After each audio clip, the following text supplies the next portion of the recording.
Hello everyone, welcome to talk with Abdul YouTube channel. दोस्तों, आज की अपडेट है भारत इलेक्ट्रॉनिक्स लिमिटेड की तरफ से। बीईएल शॉर्ट फॉर्म है, जिसका आप सभी लोग जानते होंगे। काफी पॉपुलर कंपनी है, पब्लिक सेक्टर कंपनी है। इसके अंदर प्रोजेक्ट इंजीनियर और ट्रेनिंग इंजीनियर की जॉब वैकेंसीज निकली हुई है अलग अलग डिसिप्लिन के लिए। डिटेल में सारी चीजें डिस्कस करते हैं। इसी के साथ आज की वीडियो को शुरू करते हैं।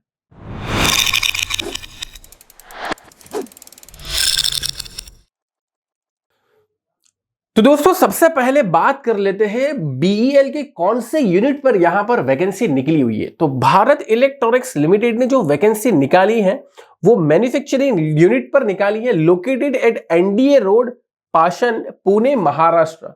यानी मैन्युफैक्चरिंग यूनिट जो बीईएल का पुणे महाराष्ट्र के अंदर है, वहां पर रिक्वायर्ड है। किसकी रिक्वायरमेंट है? तो यहां पर जैसा कि इन्होंने लिखा है, प्रोजेक्ट इंजीनियर्स की रिक्वायर्ड है, उसके अलावा प्रोजेक्ट ऑफिसर्स की रिक्वायर्ड है, उसके अलावा ट्रेनिंग इंजीनियर्स की रिक्वायर्ड है। और जो भी वैकेंसीज होगी उसको हम यहां पर डिस्कस करने वाले हैं। और सबसे इंपॉर्टेंट बात यहां पर इन्होंने मेंशन किया है, it is on short term basis. यानी आपकी लाइफ टाइम जॉब नहीं है, परमानेंट जॉब नहीं है, it is short term basis. तो अगर किसी का गोल हो लॉन्ग टर्म या परमानेंट जॉब के लिए, तो वो हमारी एक्टिव वीडियोस देख सकते हैं। वहां पर भी बहुत सारी जॉब अपॉर्चुनिटीज है, तो आप उन वीडियोस को देखिए और वहां पर अपनी एलिजिबिलिटी के हिसाब से आप अप्लाई कर सकते हो। अभी बात करें इस पोजीशन की जो बीईएल ने निकाली है, इस वैकेंसीज की, तो सबसे पहले हम बात करते हैं कि कौन से डिसिप्लिन यहां पर एलिजिबल है। सबसे पहले यहां पर आपको स्क्रीन के ऊपर भी दिख रहा होगा, प्रोजेक्ट इंजीनियर 1 इलेक्ट्रॉनिक्स के अंदर आप देख सकते हो 6 वैकेंसी है। अनरिजर्व्ड कैटेगरी के लिए 2 वैकेंसी है, ओबीसी के लिए 2 वैकेंसी है, एससी कैटेगरी के लिए 1 वैकेंसी है और एसटी कैटेगरी के लिए यहां पर कोई वैकेंसी नहीं है, डैश किया हुआ है। ईडब्ल्यूएस कैटेगरी में 1 वैकेंसी है। टोटल यहां पर कितनी हुई? 6 वैकेंसी हुई।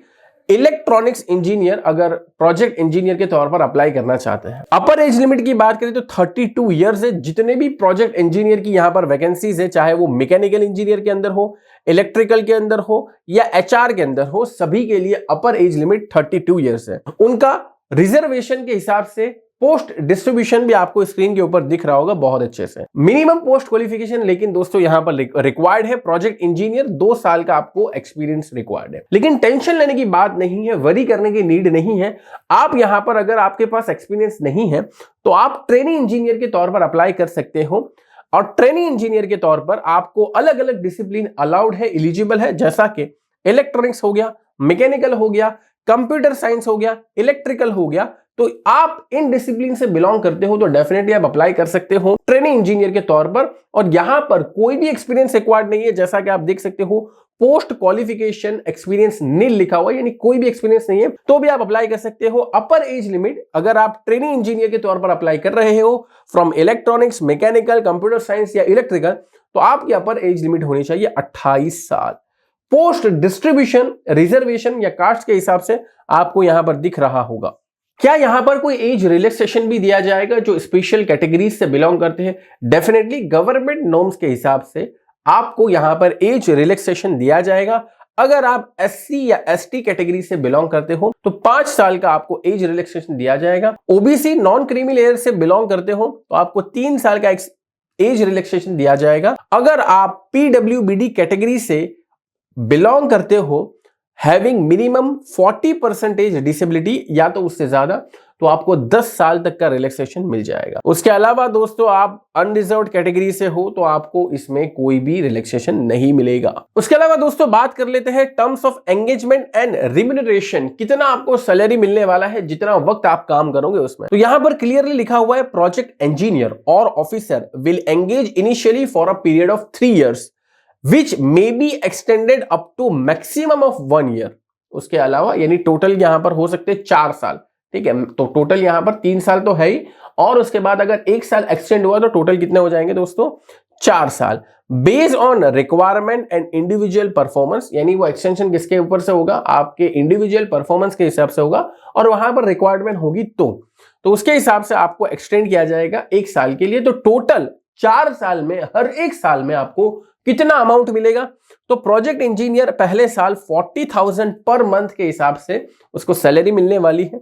सेकेंड ईयर की बात करें, project engineer officer 2 ₹45,000 per month के हिसाब से मिलने वाला है। थर्ड ईयर में 50,000 एंड फोर्थ ईयर में 55,000, यानी हर साल आपके लगभग 5-5 हजार रुपए बढ़ रहे हैं। जबकि दोस्तों ट्रेनी इंजीनियर की बात करें तो ट्रेनी इंजीनियर इनिशियली 2 साल के लिए यहां पर सिलेक्ट किया जाएगा और उसके बाद उसके बेसिक परफॉर्मेंस के हिसाब से या रिक्वायरमेंट के हिसाब से 1 साल और एक्सटेंड किया जा सकता है। यानी ट्रेनी इंजीनियर के लिए मैक्सिमम 3 साल का ड्यूरेशन हो सकता है सर्विस के लिए। और हर एक साल में उसका जो अमाउंट कितना मिलने वाला है सैलरी का, वो कुछ इस तरीके से है। पहले साल 30,000 रुपए, दूसरे साल 35,000 और तीसरे साल 40,000। ठीक है, तो ये 3 साल में उसको अमाउंट मिल सकता है ट्रेनी इंजीनियर के तौर पर। क्वालिफिकेशन की बात करें दोस्तों तो यहां पर आप जो भी डिसिप्लिन से बिलोंग करते हो वहां पर देख लीजिएगा। नोटिफिकेशन का लिंक आपको डिस्क्रिप्शन के अंदर में मिल जाएगा। ब्रीफली मैं आपको यहां पर बता देता हूं। प्रोजेक्ट इंजीनियर अगर आपने BE, BTech, BSc engineering complete किया है, 4 साल का कोर्स होना चाहिए फ्रॉम रिकॉग्नाइज्ड यूनिवर्सिटी या इंस्टीट्यूशन से। मिनिमम क्वालिफाइंग मार्क्स आपके अगर 55% है अनरिजर्व्ड ओबीसी और ईडब्ल्यूएस कैंडिडेट्स के लिए, और एससी एसटी पीडब्ल्यूबीडी का पास क्लास है तो आप यहां पर अप्लाई कर सकते हो। और इसी तरीके से प्रोजेक्ट ऑफिसर का क्वालिफिकेशन यहां पर लिखा हुआ है, ट्रेनिंग इंजीनियर का क्वालिफिकेशन भी यहां पर लिखा हुआ है। लेकिन सबसे इंपॉर्टेंट बात दोस्तों, आप क्वालिफिकेशन वगैरह सारी चीजें अच्छे से देख सकते हो, लेकिन इंपॉर्टेंट बात यह है कि प्रोजेक्ट इंजीनियर या ऑफिसर्स के लिए कम से कम 2 साल का एक्सपीरियंस रिक्वायर्ड है, जबकि ट्रेनिंग इंजीनियर के लिए 1 भी साल का एक्सपीरियंस रिक्वायर्ड नहीं है। नो एक्सपीरियंस रिक्वायर्ड लिखा हुआ है। और मुझे पता है हमारी मैक्सिमम ऑडियंस फ्रेशर्स है, नो एक्सपीरियंस वाली है। तो अगर आप यहां पर जो दिए गए डिसिप्लिन है उससे बिलोंग करते हो तो आपको अप्लाई करना है ट्रेनी इंजीनियर के तौर पर। उसके अलावा दोस्तों नोटिफिकेशन के अंदर बहुत ही अच्छे से डिटेल में डिसिप्लिन वाइज उन्होंने जॉब रिस्पॉन्सिबिलिटीज भी लिखी है, डिजायरेबल क्वालिफिकेशन या नॉलेज भी लिखा है। तो आप अच्छे से एक बार इस नोटिफिकेशन को जरूर से पढ़ लेना, डिस्क्रिप्शन में आपको लिंक मिल जाएगा। अब बात करते हैं दोस्तों सिलेक्शन कैसे होगा। तो सिलेक्शन यहां पर हम बोल सकते हैं कि 2 फेज में होगा।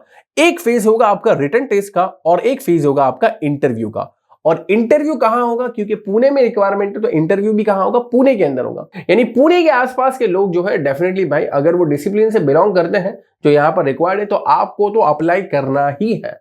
ठीक है, बात करें दोस्तों रिटन टेस्ट की तारीख क्या है या उसका वेन्यू क्या है, वो सारी डिटेल्स आपको एप्लीकेशन में प्रोवाइड की जाएंगी। और क्या सारे लोगों को रिटन टेस्ट देना है, तो दोस्तों ऐसा बिल्कुल भी नहीं है। आप जब अप्लाई करोगे अपने डॉक्यूमेंट्स डालोगे, अपनी डिटेल्स डालोगे, अपना एजुकेशन क्वालिफिकेशन डालोगे, उसके हिसाब से जो शॉर्ट लिस्टेड कैंडिडेट होंगे उनको ही यहां पर टेस्ट देना है। और टेस्ट में क्या पूछा जाएगा, तो टेस्ट में ऑब्जेक्टिव टाइप्स ऑफ क्वेश्चंस पूछे जाएंगे। और कहां से पूछे जाएंगे, तो आपका जो भी डिसिप्लिन है, यानी कंप्यूटर साइंस वालों के लिए कंप्यूटर साइंस डिसिप्लिन, इलेक्ट्रिकल वालों के लिए इलेक्ट्रिकल डिसिप्लिन, मैकेनिकल वालों के लिए मैकेनिकल, तो जो भी आपका डिसिप्लिन है उससे ही क्वेश्चंस पूछे जाएंगे और ऑब्जेक्टिव टाइप के क्वेश्चंस होंगे।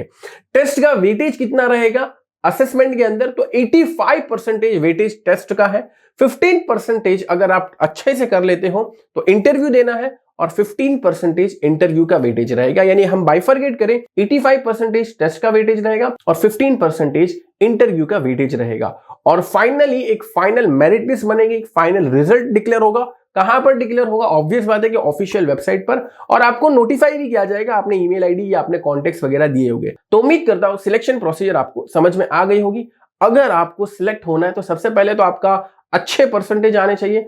इनिशियल शॉर्ट लिस्टिंग के बाद आपका अपने डिसिप्लिन के ऊपर कमांड अच्छा होना चाहिए, और डिसिप्लिन के ऊपर कमांड अच्छा है तो डेफिनेटली आपका सिलेक्शन हो जाएगा, क्योंकि 85% वेटेज टेस्ट को दिया गया है। बात करें दोस्तों यहां पर क्या एप्लीकेशन फी कोई है, अप्लाई करने के लिए कोई फी प्रोवाइड करनी है, देनी है, तो डेफिनेटली दोस्तों अगर आप प्रोजेक्ट इंजीनियर के तौर पर अप्लाई कर रहे हो तो एप्लीकेशन फी होगी 472 रुपीज, और इसमें 400 रुपए फीस है और 18% जीएसटी लग रहा है। ट्रेनिंग इंजीनियर के तौर पर आपको देने हैं 177 150 रुपए आपकी बेसिक फी है और 18% जीएसटी है। यहां पर कैंडिडेट्स जो SC ST and PWBD categories से है उनको यहां पर कोई भी फी नहीं देनी। तो बेसिकली ये फी देखा जाए तो अनरिजर्व्ड कैटेगरी के लिए होगी और ओबीसी कैटेगरी के लिए होगी। सो बेसिकली यहां पर ये जो फी लिखी गई है वो किसके लिए होगी, अनरिजर्व्ड कैटेगरी के लिए, ओबीसी कैटेगरी के लिए और ईडब्ल्यूएस कैटेगरी के लिए होगी जनरली। अब दोस्तों सबसे इंपॉर्टेंट बात कर लेते हैं अप्लाई कैसे करना है। अप्लाई करने से पहले दोस्तों आप देख लीजिए कि जो भी रिक्वायर्ड यहां पर क्वालिफिकेशन है या एलिजिबिलिटी क्राइटेरिया हम बोल सकते हैं उसमें आप सुटेबल हो तो इनिशियली आपको प्री रजिस्ट्रेशन करना पड़ेगा। प्री रजिस्ट्रेशन कैसे करना है, तो गूगल फॉर्म्स के थ्रू आपको रजिस्ट्रेशन करना है। इसकी लिंक आपको यहां पर भी दिख रही होगी और ये नोटिफिकेशन के अंदर भी अवेलेबल है। सिर्फ और सिर्फ क्लिक करोगे तो वहां पर आप गूगल फॉर्म्स पे पहुंच जाओगे। प्रोजेक्ट इंजीनियर के लिए गूगल फॉर्म्स की लिंक दी गई है और ट्रेनिंग इंजीनियर के लिए गूगल फॉर्म्स की लिंक दी गई है। वहां पर जो भी रिक्वायर्ड डिटेल्स मांगे वो आपको फिल कर देनी है, उसके हिसाब से शॉर्टलिस्टिंग होगा और उसके बाद अगर आप शॉर्टलिस्टेड होते हो तो आप टेस्ट के लिए बुलाए जाओगे। सबसे अच्छी बात तो ये कि दोस्तों के नोटिफिकेशन के अंदर 7 स्टेप्स दिए गए हैं गूगल फॉर्म्स को फिल करने के लिए। ये 7 स्टेप दोस्तों आपको पढ़ने हैं।